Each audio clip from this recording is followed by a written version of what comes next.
ओ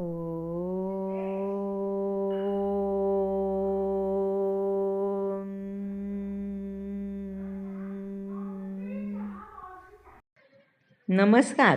माझ्या think rich and positive चॅनलमध्ये तुम्हा सर्वांचे मनापासून खूप खूप स्वागत आहे. थिंक रिच अँड पॉझिटिव्ह हा आध्यात्मिक परिवार आहे. आज आपण भगवद्गीतेतील अध्याय 1 मधील श्लोक 9 याचा सखोल अभ्यास करणार आहोत. श्लोकाचा अर्थ, भावार्थ, मानसशास्त्र, जीवनोपयोगी संदेश आणि आजच्या काळात त्याचा कसा उपयोग होतो हे पाहणार आहोत.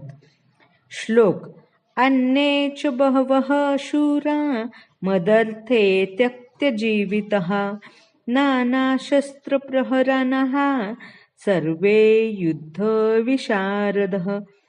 या श्लोकातील प्रत्येक शब्दांचा अर्थ नीट समजून घ्या.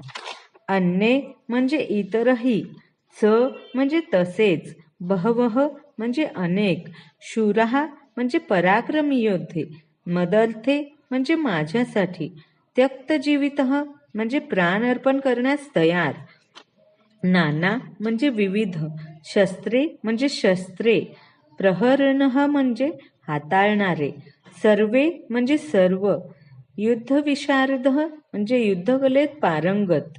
आता या श्लोकाचा संपूर्ण अर्थ समजून घेऊयात. माझ्यासाठी प्राण देण्यास तयार असलेले अनेक पराक्रमी योद्धेही येथे आहेत, जे विविध शस्त्रास्त्रांमध्ये निपुण आहेत.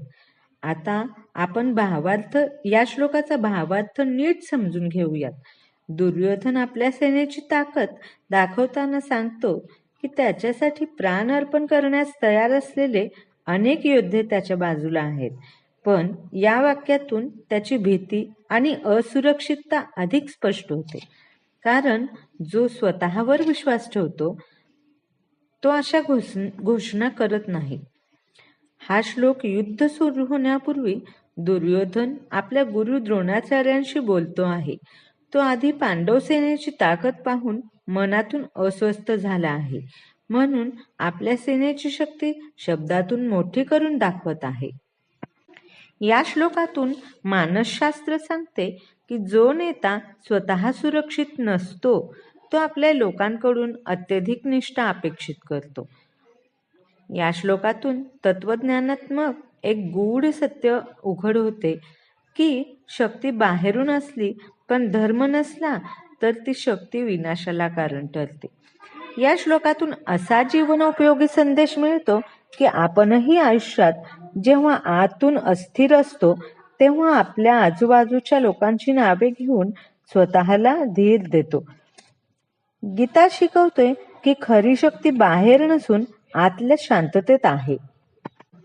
माझ्या मते या श्लोकाचा आजच्या जीवनातही आपण उत्तम उपयोग करून घेऊ शकतो. तो कसा? नेतृत्व करताना दबाव न टाकता प्रेरणा द्या. लोकांवर हक्क गाजवण्याऐवजी विश्वास निर्माण करा आणि धर्म आणि नीतीला प्रथम स्थान द्या.